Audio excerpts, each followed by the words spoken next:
Welcome to Off the Post, brought to you by Coverall Exteriors. We've got Anthony Mingione, and how are you? Doing all right, Russell. How are you on this fine Sunday? Yeah, it looks nice. Nice day out. Mets won last night. I'm happy. And we have Michael Jello. Mike, how are you? This is my silence is because of the Yankees right now. No, especially after a Red Sox, especially after the Red Sox. Yeah, after a 12-1 foot stomping. Hey, good. But you got Paul Blackburn, though. That was a good pickup. And we have Mike Fink on, he gave up 7 runs, Mike. I didn't know if you know that. I didn't even know they picked him up. Oh, yeah, they picked him up and he gave up 7 Can runs. you finish the introduction for our guest, please? And sorry, Mike. And so we have special guest from Hockey Hot Stove, Mike Fink, who does AHL and NHL work and a bit more. How are you, Mike?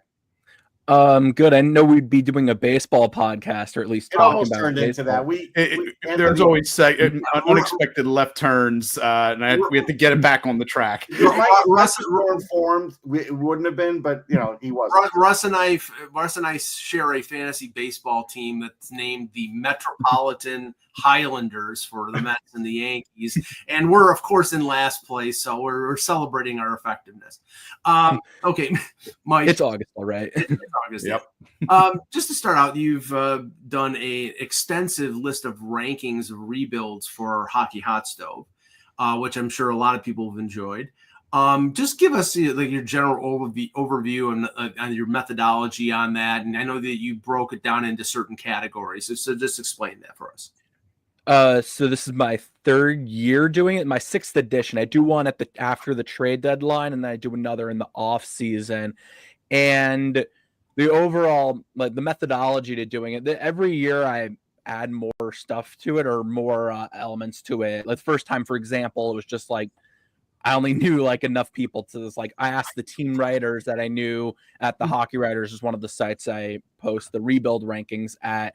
And now I know more people, obviously, so that helps, where you can ask people who maybe don't cover one of these teams. I ask them. I also started recently, one of the differences this time, I think 25 or more writers contributed to this edition.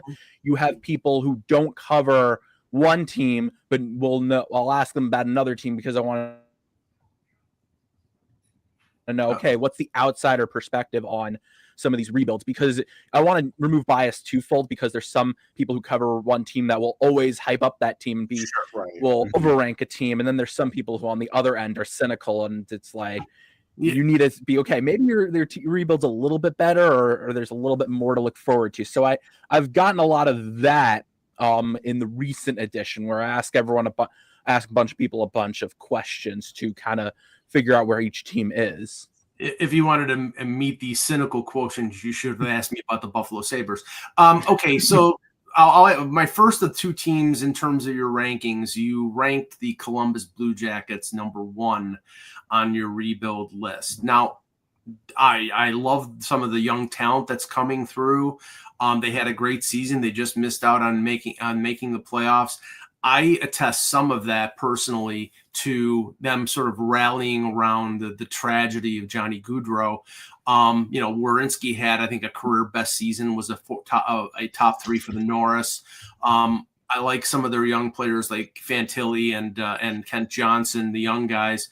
Monahan had almost a career year. My question, and the reason I would have ranked him a little lower, is the goaltending, I think, is questionable. Is the big thing is, and you'd know more about this than I would, because he had a great year with the Cleveland Monsters, is Jet Greaves for real? And that's the big factor for me.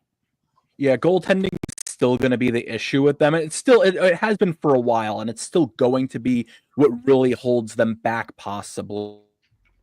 I think the interesting thing, obviously, is you look otherwise, and that's really where you're optimistic. It's not just that they have a core; it's that you have star players in place that can really take over games, which is I think a big difference that I've learned in recent rebuild rankings, where it's one thing to have a core, and it's another to have a core that has those difference makers, that has that elite talent. I think goaltending is still going to be an issue for them. I think the question is Jet Greaves. They're really banking on him. It's not just you that. Believe in him.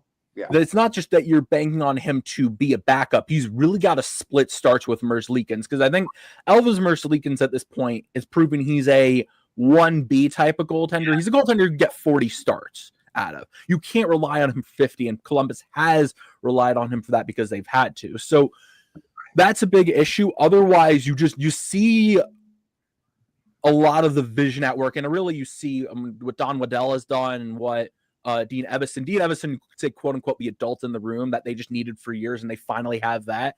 So you could see all this in the works, and for them, it's more of, maybe the conversation is they're going to not only be in the playoffs next season if they make the right moves. If they make a trade or two, you could talk about them as a team that goes on a playoff run. They're that type of team that you're looking at in this mix. Mike, I know you had the Flyers ranked about. I think you had them 6th for your rebuild rankings. And as I read through it, I mean, much of your read on them, I think, is correct. I think that's exactly where they are, because they look like they have direction, and certainly there's optimism behind the some of the offseason moves. Although some may look at the signings. I would agree that, they paid high for Dvorak, and they paid high, I think, for Vladar in potential roles in this case, where, Dvorak could be anywhere up and down the lineup. But I think a lot of the optimism is the coaching change as well. But to me, it's almost like they sort of were in a rebuild under Tortorella, and now they're adapting now with Tocchet. It's still, while everybody's like, well, this feels like year 2 or year 3. To me, it's almost like, it's kind of almost a little bit back to the drawing board with regards to, however, it's like Tortorella to me was sort of like the drill sergeant taskmaster, and now they've gone into, with a new coach in this case, who's going to be, I think tough with them, but maybe not the same degree in this circumstance. So how do you see the Philadelphia Flyers in terms of where they may be going? I think you could actually say the rebuild started when Danny Briere took over, because he was the one who said, he didn't say it explicitly as much as what his actions said. I'm willing to play the long game. I'm willing to be patient, and we won't do anything crazy during the off season as much as we're going to rebuild. We're going to move on from veterans. We're going to slowly add talent through the pipeline, and they have.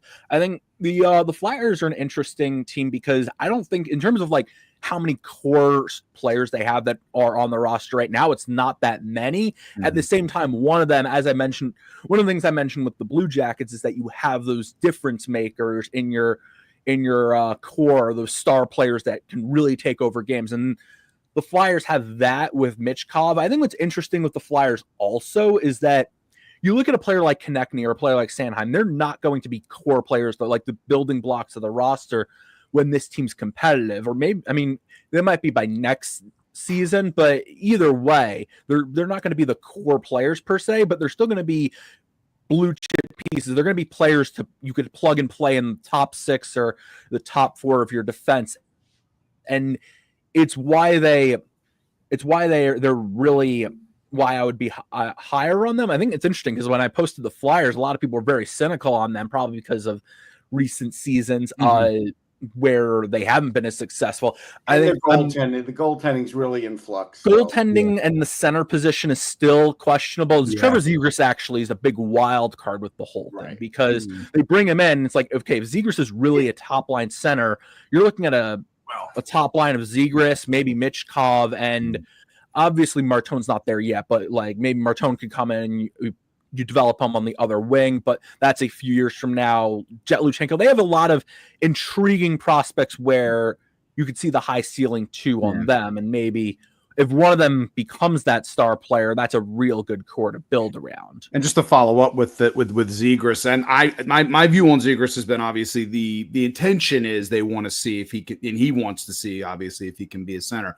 But even if it doesn't necessarily take, Philly is just in such dire need of players of his talent ilk, that even if it doesn't work at the center position, there's still ways he can play the left side, which is an area that they have that's not, that they still need development. The right side I feel like is a lot of talent, but the left side, there's some areas that still need that work. But I do believe they're going to give Zegras as much runway as possible. The question is, early on, are they going to is it going to be sheltered early on?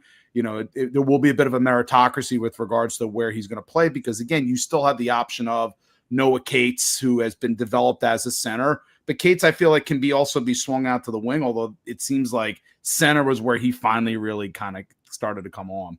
Well, and the question also is if Luchenko's ready and if he can play that position as well. I don't think he will. I think probably I'm doubtful on that too. because it takes a while for centers to develop, and it looks like he still has some stuff to do. I could see him just this season, even if he was on the NHL roster, being more of a third line or having less ice time in that role. But you could also say maybe he's another player to keep in mind. So they have addressed that. They've addressed their big needs, which were center and goaltending. I mean, obviously goaltending is still an issue.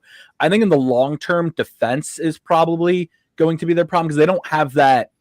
When you look at some of these cores or some of these teams that are rebuilding, they have that number one defenseman. I think Montreal, for example, is a successful rebuild. And they had, when Lane Hudson was brought in and he's that defenseman that can do it all, it really made a difference for them. The Flyers don't have that in their system. No. Otherwise, you're looking at a very good potentially a very good forward unit that can come at teams at weight. If you look at like a Cam York and a Travis Sanheim, you would look at them as like on a really contending team. They would be like the second pair, not your top shutdown pair, which is what they basically are for the Flyers right now. Yeah, you're looking. I mean, that's the big difference is having. I mean, a defenseman, obviously, a defenseman that you just lean on in all situations that can do it all. I mean, there's very few of those. I mean, Cale Makar, Quinn Hughes, but even in that tier below that, where you want to throw in like Rasmus Dahlin or even Jake Sanderson, who's kind of emerged as that type of player. But having a defenseman like that just goes a long way. And they don't have that. It's not a deal breaker where it's like they're not going to contend now. It's going to be a little harder, though, because you don't have that. Come on, they have Rasmus Dahlin. Come on. Go ahead, Russ. Who hasn't played in a while. All right, so, Mike, you said even Jake Sanderson, and has his development surprised you? I think everybody kind of expecting him to be that guy, but I feel like you're like undecided about Ottawa, even though they had a great year. They were only a point behind the Panthers. Like, they have all the pieces, they have the goalies, they have the defense, they have a good top six, but yet you still said if this year didn't work out, you'd wonder if they would reset or retool. And I would think no. I think they're at the point now where they could put in a piece or two here and there. They have young players. I think people may underestimate what Tyler Clevin can do. I'm just curious what your overall feeling is, because I got a mixed feeling from the rebuild part. I didn't have Ottawa on there. I mean, was that your old one then? Is that what? Yeah, there was definitely in the past where they were on there. The Ottawa and Montreal. I think what I think of them. Yeah, because I think, let's say now with Ottawa and Montreal, I put them in the same boat where you have all the pieces there. You're a playoff team now. The question is, what happens next? Where you're going to be in the playoff picture, or at least in that conversation. Maybe you'll take a step back and miss the playoffs by a few games, but you're a contender now. The question is what you do next and how you get over the hump. And a lot of these teams struggle to answer that question, whether it's, you look at the Devils from a few years back where they knew their contention window was open. The question was, do we rush things and maybe bring in players like Tyler Toffoli to try to get over the hump? Or do we just say, okay, our window's open, let's just keep things as it is? And there's also, what moves do you make to get over the hump? Because it's all about that. It is really about that those one or two trades. If we keep mentioning Florida as a template for everything, just because they've won back-to-back cups and we can do that. And they're the team that they bring in Matthew Tkachuk, and it really changed the dynamics. They were a playoff team before that. They were a good team actually, but it's that you make that swing, you make that move that puts you over the top. Well, with Ottawa, just to extrapolate from what Russ was talking about, they made the Norris for Cousins deal, and I think the benefit of that deal is Cousins will be there. In terms of being in the lineup, as opposed to Norris, who's in and out of the lineup all the time. But watching them, as I cover the Leafs and the Sabres, I look at them and I say, okay, you've got top end talent, you've got Stützle, you've got Tkachuk, you've got Sanderson on the blue line. Shabbat's a pretty good number 2 or number 3. but there's just not enough there. There is not enough of those, I'd say, mid-6, fourth line guys that really contribute. And, Ullmark still has to prove it, even though he won a Vezina in Boston, and he had a good year last year. When it came down to it, he cost them playoff games. He was not good at certain times. Yeah, I mean, it's interesting with the Senators because I think not only do they have a good core, but they have a core in the right pieces. They have the right pieces there. Where I mentioned that number one defenseman, they have a top line center in Stützle who really is proving that he's one of those elite top line centers that can take over games. What's interesting, they don't have the depth per se. Their depth is better, I think, that's what I think separated them from teams like the Red Wings or the teams in that mix that they were fighting for a playoff spot with, was because they had that depth there. They had players like Shane Pinto, David Perron, Ridley Gregg. Those are names that you're not thinking, okay, they're great players per se. But you need those depth players, and they held their own. I think what's interesting about the Senators, I think, is we look at them last season. They just they ran into a Maple Leafs team that, as much as we like to joke about them being a team that gets eliminated in the first round, they came to play and they were ready for the playoffs. The Senators weren't. That was their first time there, and they were just overwhelmed. I think they lost the first 3 games of that series. They didn't know it was coming. So I think what's interesting is that maybe if you see them in the playoffs this season, how they look differently, because I think you look at that core, it's going to have that year of experience behind their belts. Tim Stützle, I think they're better than Montreal. That's the one thing. I think they're better than Montreal because I think their goaltending's better, and I do think their bottom 6 has improved, and the Cousins. So I put them ahead of Montreal in my eyes. If you choose one of the 2 teams to regress this year, I think the odds are of Montreal regressing than it is Ottawa. I think Ottawa is more solid throughout the lineup. But the thing is, I mean, Mike, we've heard Batherson rumors. We've heard rumors with a number of players. Now, rumors don't mean that they're actually going to make changes, but sometimes they do. And it's like there seems to be just a general sort of with that team. And last year, I got the feeling they were the Washington Capitals of 2 years ago who were satisfied with getting in the playoffs. Yay, we got in. And then they got swept by the Rangers. I got that feeling with the Senators last year. Well, wouldn't that be a good thing? Because the Capitals were the best team in the Eastern Conference this season. So, that's what's interesting about. That's what's interesting about these borderline playoff teams usually is if you're a glass half full, glass half empty person, where either you could say the same thing about the Canadians, which is either A, this is a step in the right direction, or B, we overachieved and things are going to regress to the mean. One thing on the Canadians, why I would be more optimistic on them, I'm not, but if the case for them is they have more assets to move, they have more pieces to move. That's where true. If they want to make a big trade and they want to make that big move that gets them into that conversation, they can. Their issue right now is like Brendan Gallagher and Josh Anderson were both healthy last year. Their number 2 center right now, if Kirby Dach is not healthy, is Alex Newhook. That's not good. I mean, that's why Montembeault is up and down too. And Montembeault is up and down. Yeah. So if you're gonna get something out of Dobish as their number 1, and that's not exactly a safety net. Now, Mike, now we'll finish off on this one because I was asked on another podcast what team were you most optimistic about in terms of not being in the playoffs last year, but being in the playoffs this year. And my selection was the Anaheim Ducks, not just because of Joel Quenneville, because he's got to have, the players to play with, but I think he does. I mean, now that they've got veteran blue liners on the right side, they've got a boatload of young talent on the left side of the blue line. They're in your column, you said that, the core group like Carlson and McTavish, who's going to get signed, and Terry, there's a lot there. I just think they've needed a push in the right direction, and Quenneville, I think, will give that to them. But you didn't seem as optimistic on them as I am. What were your thoughts?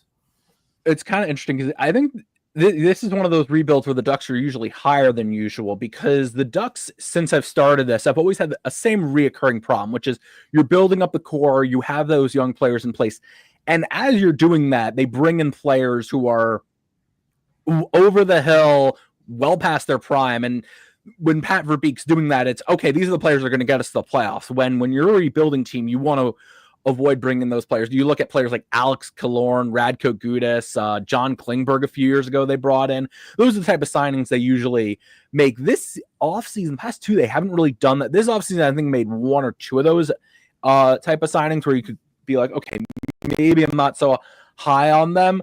I think what's interesting about the Ducks is, yeah, you obviously have that core. The big one also is Lucas Dostal, which another layer to these rebuild rankings is having a goaltender. I mean, we talked about the defenseman doing it all, but having a goaltender in place does a lot, and which I guess why people weren't high on the Flames. And I'm like, they have one of the, arguably right now, Dustin Wolf could be a top 5 goaltender, which means that if you have that in net, like you just look at the Jets, they're not a great team. They have Hellebuck. It doesn't really matter. They're going to be a good team in the regular season because of that. The Ducks are similar, where you have Dostal, who is one of those elite goaltenders, and he's going to put them in the conversation.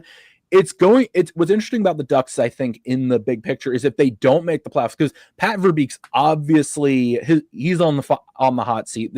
You hire Quenneville with the idea of like, yeah, this is you have to get into the playoffs. Pushed in. And if they don't, it could put them in this cycle where a new GM comes in and he doesn't want Quenneville around. It really, and then what timeline are you on then? That could be a problem in the long term.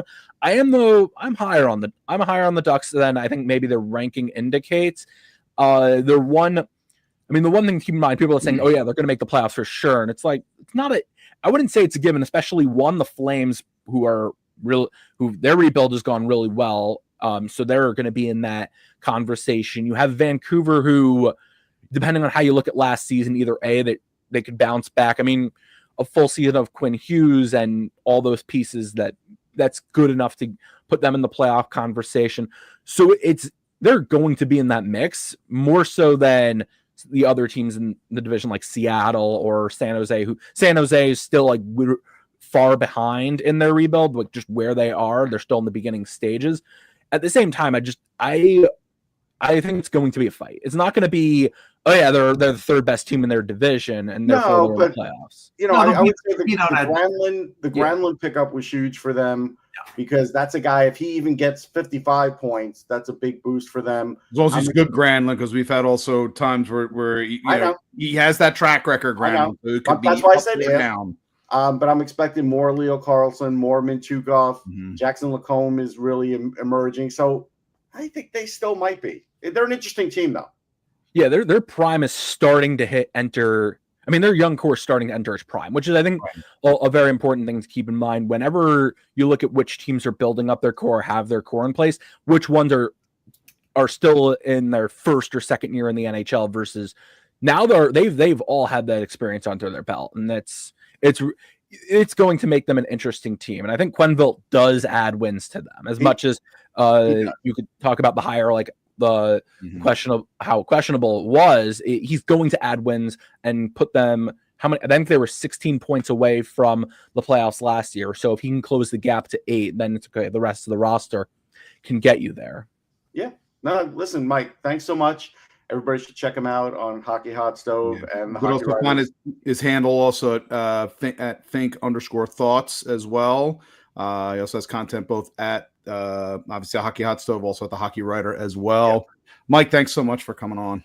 Yeah, it was a pleasure stopping by. Thank you, Mike. All right, so Marco Rossi got signed. You know what's interesting? I think Minnesota blew it here because, they gave him $5 million, which is a bargain for them. They could play this game like, well, we don't know if he's 4C. We don't know if he's a 2C. They know. They know. They know he is a 2. I think, and I get to wonder about this a little bit, and I had to kind of think on this a little bit, that him ending up on the 4th line in the playoffs was more reflective of his play towards the end of the season was not as good. And if you're trying to sort of establish that sort of, hey, that being said, I'm also not blind to the fact that that Bill Guerin likes bigger players, Correct. and Marco isn't, but that being said, he doesn't play like a small player, but he's got to be, but he does have to be engaged, I think, in order to, I mean, that's all fair. Here. But the end result was kind of what we all kind of expected. That we thought 4 years. I thought 4. He was never going to get that contract. He was never getting that contract. That was pie in the sky for him. Well, he was never going to get a good Marco Rossi probably in 2 years. And that's why I say that Minnesota blew this. Well, he was never gonna get 4 years because that would walk him to UFA. So that was not going to happen. Apparently, according to what Elliot Friedman said yesterday, they didn't want a 2-year. Ideally, Minnesota wanted a 2-year bridge deal. He didn't want that. He wanted the 7 or 8 year deal, but they didn't want to pay $8 or $9 million because Kaprizov. So this was the compromise. They only pay him $5 million, and then they push the decision 3 years down the road. He's 1 year away from UFA. He goes in with a qualifying offer of over $6 million. If he's as good as we think he is, they're going to have no problem getting him, paying him that. But then at that point, you're going to want to get him signed for 6 or 7 years. And if he doesn't like it in Minnesota, he'll just say, well, sign me for a year and we'll decide next year. And then he walks away. So yeah, they just push the decision down the road. Yeah. I think in 2 years he gets traded. That's what I think happens. I wanted to bring up something. Huh? There's no trade protection at all. Right. Yeah, that's why I think that'll happen.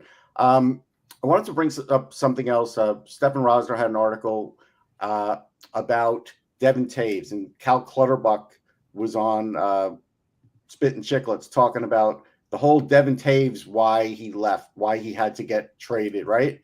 Mm-hmm. And just like on that day, and Michael, remember on Hockey Buzz, I said this is a big mistake.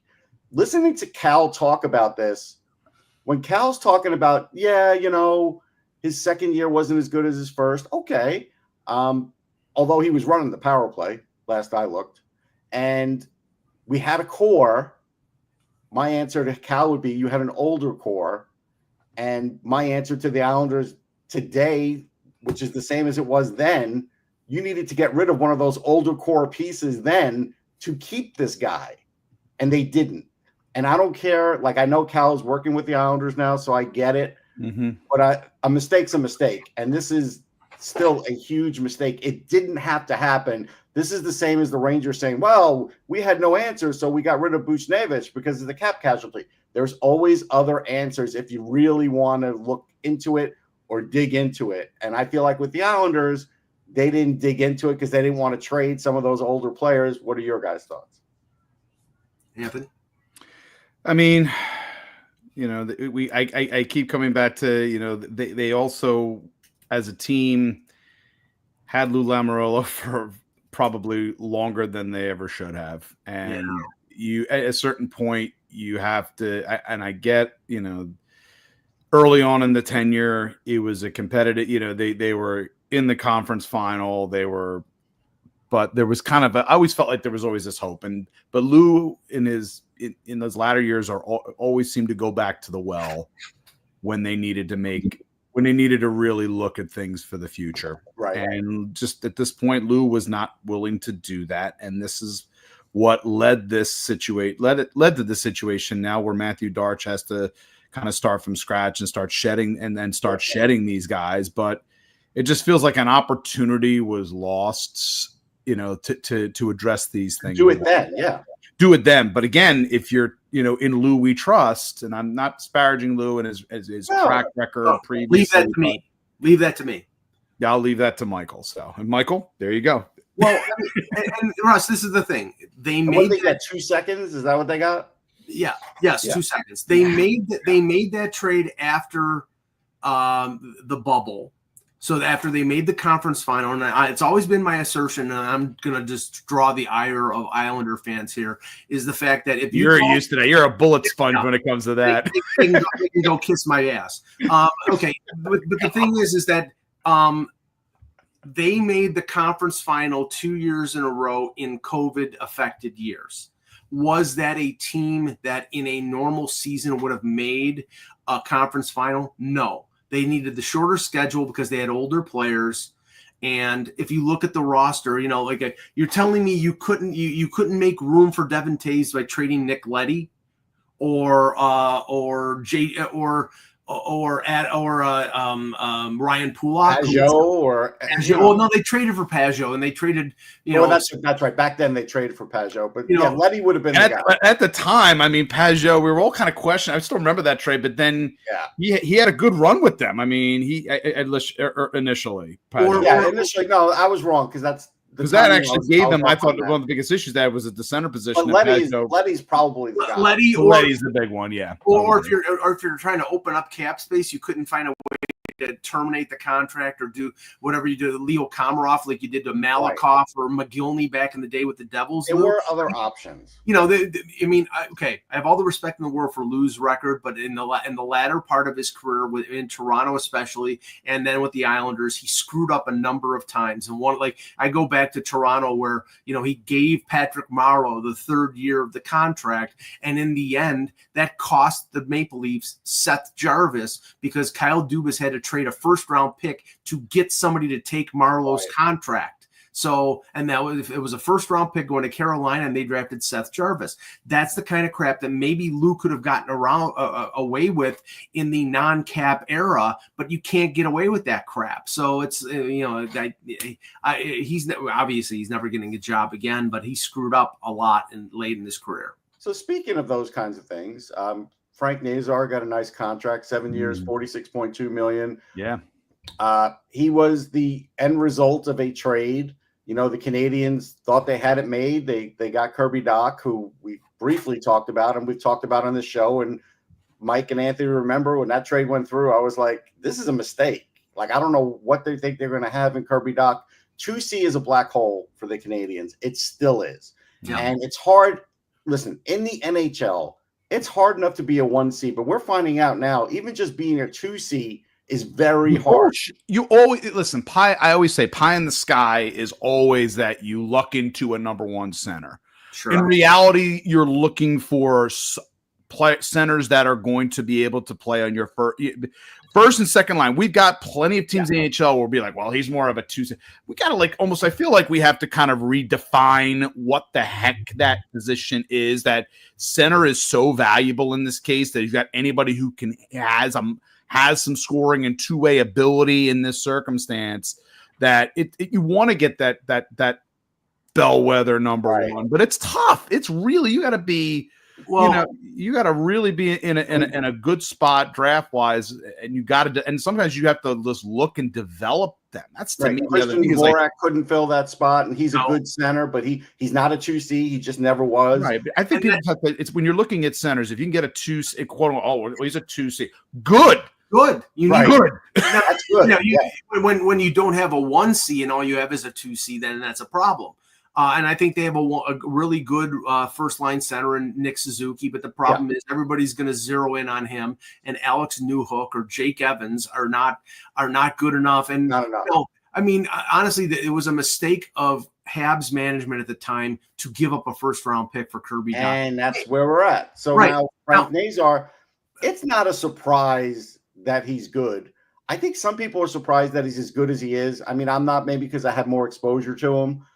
And the thing is, with this deal, young players sometimes want their money early, and the Blackhawks obliged. And I think it was smart of them to do that. I agree. Yeah, when you're trying to structure a team, and again, I know they're still looking at things with Bedard. I remember Frank Saravalli just stated basically both the Blackhawks and Bedard are more than comfortable with taking this third year and seeing where things go before establishing, but having at the very least Nazar locked in for the long term and saying, we believe you to be, if Bedard can develop into a 1C and Nazar's right behind him, that is fantastic. Bedard and his representatives are making sure they don't make the Nathan McKinnon mistake.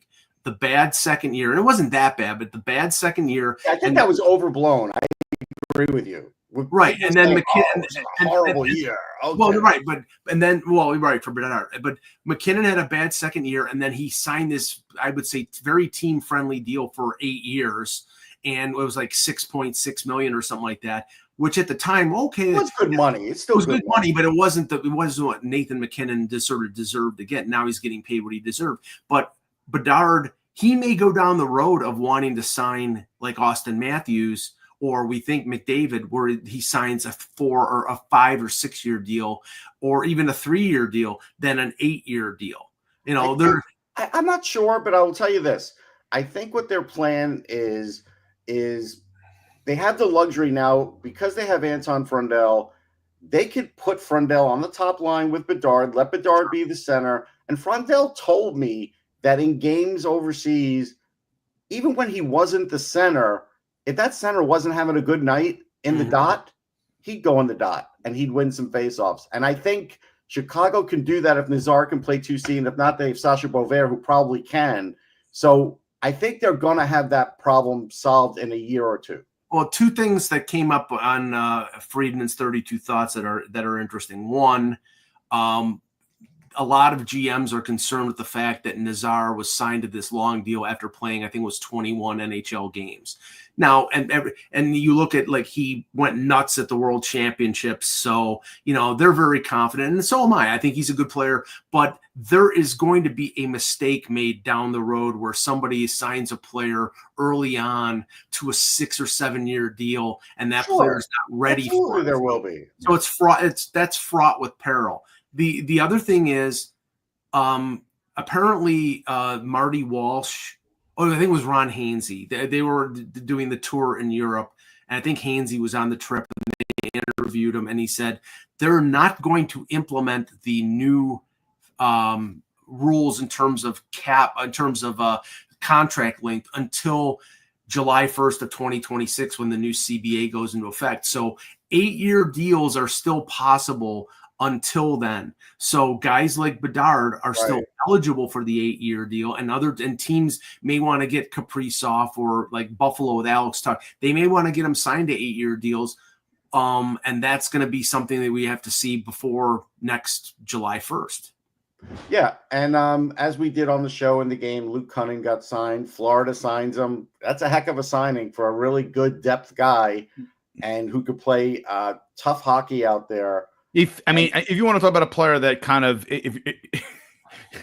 straight out of Florida's template for the kind of player that they're looking for, especially deeper in their lineup, just to be able to continue to roll the way they roll. At the veteran minimum, $775, so they get him cheap, and you know, we all knew that Tkachuk was going to have the surgery. We all knew that. He waited until the middle of August, so basically they have until he'll come back in December, and he'll play the entire month of January leading up to the Olympics. So he's completely. It was all planned. We all knew that was going to happen. Now we knew that was going to happen, or at least I knew it was going to happen when I was on the ice watching him celebrate for the Stanley Cup, because, like, why wouldn't they do that? Of course they were going to do that. Now, we're not going to play the game today, one-year contract, PTO or nada, but the interesting thing is Cunnin gets signed to the 1-year deal, but Roslovic, who is right now the best player considered, not signed, still is out there, which leads me to believe, and I have no inside info on this, I'm not reporting an M5, it leads me to believe that he's got to deal with somebody already, but he's waiting. He's waiting for some team to move out salary so he can sign. That's what I'm not sure it's that. I'm going to tell you, I do think his stock has dropped around the league because he has had some iffy moments back with Columbus. He gets traded with the Rangers. He didn't look good. But he scored 22 goals last year, Russ. And the counter argument's going to be, in a very talent, how much of that, and I'm not saying he scored those 22 goals. Yeah. How much of that was he's in Carolina's lineup, and things sometimes systems wise click with a player.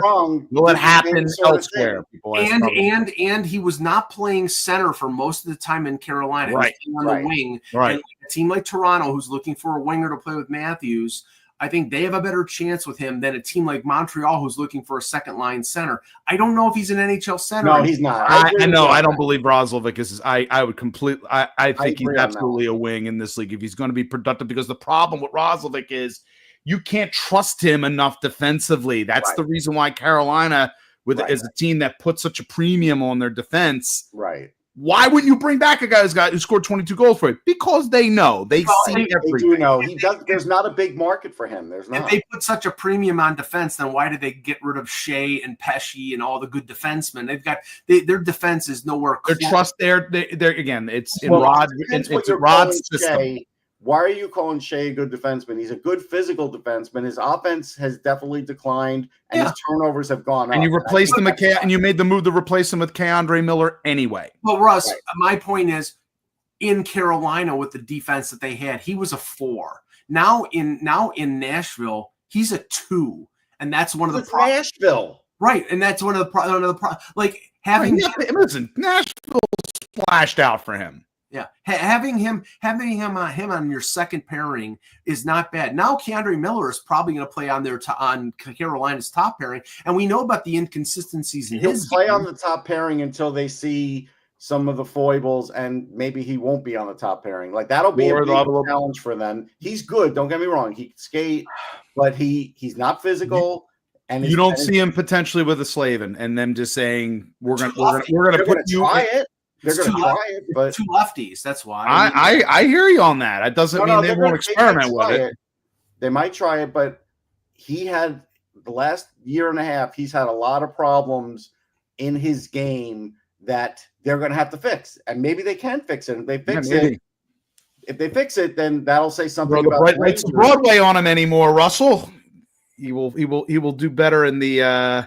He'll do better in Raleigh. He's got all the makings to do that. But his last year and a half haven't been great. So, that's where we'll kind of leave it. But Nashville's still not making the playoffs. Brady Shea could be their top pairing defenseman. You think Brady Martin's going to be the difference maker for them? If they bring in Brady Martin this year, it's idiotic to do. I know. It. I'm playing devil's advocate here. No, listen. No, I agree with you. I think there's a possibility. I think it's a 50-50. If he shows out in rookie camp and training camp, I could absolutely. He is exactly what Trotz loves. He is, but he's not today. That's the problem. Yeah, he's not the. Yeah, but that's it. Yeah, that's it for Off the Post. We'll catch everybody next time. Take care, everybody.